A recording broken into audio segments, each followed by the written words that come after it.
सूचना केवल हमारे विचार हैं, वित्तीय सलाह नहीं। निर्णय लेने से पहले खुद शोध करें। किसी भी लाभ या हानि के लिए हम उत्तरदायी नहीं हैं। आज हम देख रहे हैं रविंद्र एनर्जी लिमिटेड के 2025-26 Q1 की standalone financial performance. Starting with the sales, पिछले क्वार्टर से सेल्स में 1.5% का इंक्रीज हुआ है। सेल्स ने उम्मीद से कहीं ज्यादा परफॉर्म किया है, जो पिछले साल के मुकाबले 5 गुना से ज्यादा बढ़ी है। Expenses -1.5% quarter on quarter decrease हो गए हैं, जो साल भर के लगभग 27 गुना के राइज के साथ अलाइन करता है। क्वार्टरली एक्सपेंसेस के कंपैरिजन में सेल्स इंक्रीज होना दिखाता है कंपनी ने अच्छा परफॉर्म किया। ईयरली कंपैरिजन दिखाता है कि कंपनी ने इस साल अपनी परफॉर्मेंस में सुधार किया है। ऑपरेटिंग प्रॉफिट ने उम्मीद से कहीं ज्यादा परफॉर्म किया है, जो पिछले साल के मुकाबले 5 गुना से ज्यादा बढ़ गया है।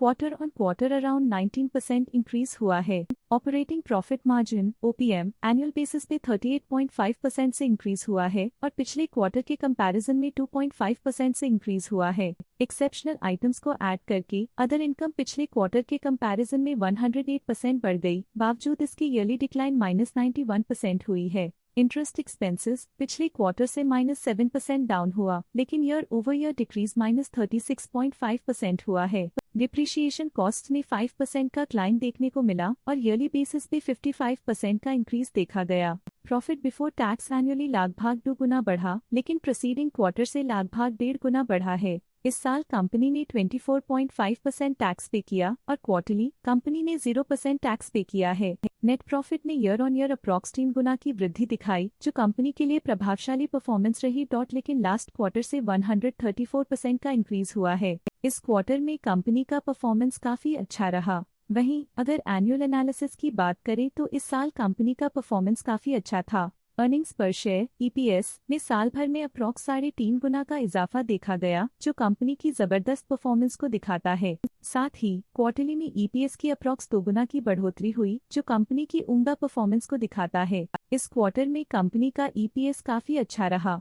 रविंद्र एनर्जी लिमिटेड के फाइनेंशियल स्नैपशॉट को रिव्यू करते हुए कुछ मुख्य ट्रेंड्स सामने आए हैं, जो कंपनी की परफॉर्मेंस पे रोशनी डालते हैं। जून 2022 से जून 2025 तक रविंद्र एनर्जी लिमिटेड की फाइनेंशियल जर्नी में सबसे पहले बात करते हैं सेल्स की। इस साल सेल्स में लगभग 9 गुना की वृद्धि हुई है और पिछले 4 सालों में लगभग 5 गुना की वृद्धि हुई है, जो एक निरंतर अपवर्ड ट्रेंड को दर्शाता है। लगातार 2 साल की गिरावट के बाद इस साल सेल्स में वृद्धि हुई है, जो मार्केट कंडीशंस में सुधार का संकेत देता है। अब बात करते हैं एक्सपेंसेस की। इस साल एक्सपेंसेस लगभग 7 गुना बढ़े हैं और 4 सालों में 12% का इजाफा हुआ है। इस साल सेल्स में एक्सपेंसेस के मुकाबले ज्यादा वृद्धि हुई है, जो अच्छी प्रॉफिटेबिलिटी को दर्शाता है। ऑपरेटिंग प्रॉफिट का सफर स्टेडली ऊपर चढ़ रहा है। इस साल लगभग 22 गुना की बढ़ोतरी के साथ और पिछले 4 सालों में 125% का नोटिसेबल राइज हुआ है। पिछले 3 साल से ऑपरेटिंग प्रॉफिट लगातार बढ़ रहा है, जो कॉस्ट मैनेजमेंट और ऑपरेशनल कुशलता को दर्शाता है। नेट प्रॉफिट का सफर ऊपर की ओर चल पड़ा है। इस साल लगभग 2 गुना की चढ़ाई के साथ पिछले 4 सालों में 124% की शानदार वृद्धि हुई है। पिछले 3 साल से नेट प्रॉफिट लगातार बढ़ रहा है, जो फाइनेंशियल हेल्थ को मजबूती देते हुए इन्वेस्टर्स का ध्यान आकर्षित करता है। इस साल EPS ने ऊंचाइयों को छुआ है 120.5% की वृद्धि के साथ, जो पिछले 4 सालों में 114.5% की मजबूत वृद्धि पर आधारित है। पिछले 3 साल से अर्निंग्स पर शेयर EPS में लगातार इजाफा हुआ है, जो प्रॉफिट ग्रोथ को मजबूती देते हुए शेयर होल्डर वैल्यू को बढ़ा रहा है। चलिए अब बात करते हैं शेयर होल्डिंग पैटर्न की। रविंद्र एनर्जी की शेयर होल्डिंग रिपोर्ट्स कुछ इस प्रकार की हैं, जो अननोन 2025 के तक चलता है। ये रिपोर्ट कंपनी के शेयर्स की डिटेल्ड जानकारी देता है, जिसमें promoters, promoter groups, foreign investors, public investors और सरकारी एंटिटीज शामिल हैं। पब्लिक हेल्थ शेयर्स का परसेंटेज 2025 के में 30.66% से 2025 के में 30.35% तक डिक्रीज हो गया। इस डिक्रीज से साफ है कि इस टाइम पीरियड में कंपनी में पब्लिक का हिस्सा डिक्रीज हुआ है। जब कंपनी के शेयर्स का अधिकतम हिस्सा प्रमोटर्स, FII, DII या गवर्नमेंट के पास होता है, तब ये माना जाता है कि कंपनी मजबूत हाथों में है, जो स्थिरता और मजबूत समर्थन को दर्शाता है और इस मार्केट की स्थिरता बनी रहती है। DII डोमेस्टिक इंस्टीट्यूशनल इन्वेस्टर्स ने अपना शेयर होल्डिंग 2025 में 1.36% से 2025 में 1.91% तक इंक्रीज किया। ये बताता है कि डोमेस्टिक इंस्टीट्यूशंस ने कंपनी में अपना इंटरेस्ट 0.55% तक इंक्रीज किया है।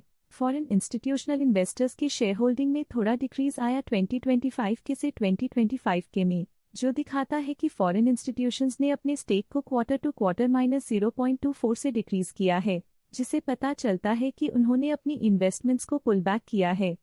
ये था कंपनी का करंट शेयर होल्डिंग पैटर्न। चलिए देखते हैं कुछ इंटरेस्टिंग प्रमोटर डील्स जो हाल ही में कंप्लीट हुई। 1 जुलाई 2025 को डॉक्टर विद्या मुरकुम्बी ने 1 लाख शेयर्स की बिक्री की 133.5 रुपीस पर यूनिट के हिसाब से, जिसका टोटल था 1.3 करोड़।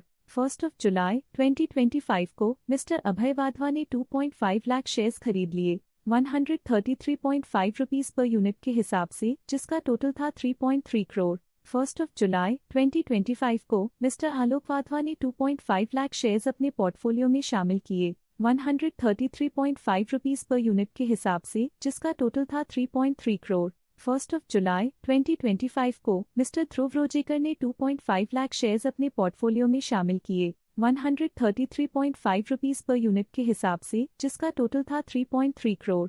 1 जुलाई 2025 को मिसेस अनुराधा कुलकर्णी ने 1 लाख शेयर्स खरीद लिए 133.5 रुपीस पर यूनिट के हिसाब से, जिसका टोटल था 1.3 करोड़। 1 जुलाई 2025 को मिसेस अपूर्व नरेंद्र मुरकुम्बी ने 5 लाख शेयर्स की बिक्री की 133.5 रुपीस पर यूनिट के हिसाब से, जिसका टोटल था 6.7 करोड़। 1 जुलाई 2025 को मिसेस सुप्रिया रोजेकर ने 2.5 लाख शेयर्स पोर्टफोलियो से हटा दिए 133.5 रुपीस पर यूनिट के हिसाब से, जिसका टोटल था 3.3 करोड़। आशा है कि ये प्रमोटर डील्स के इनसाइट्स आपको स्टॉक मार्केट समझने में मदद करेंगी।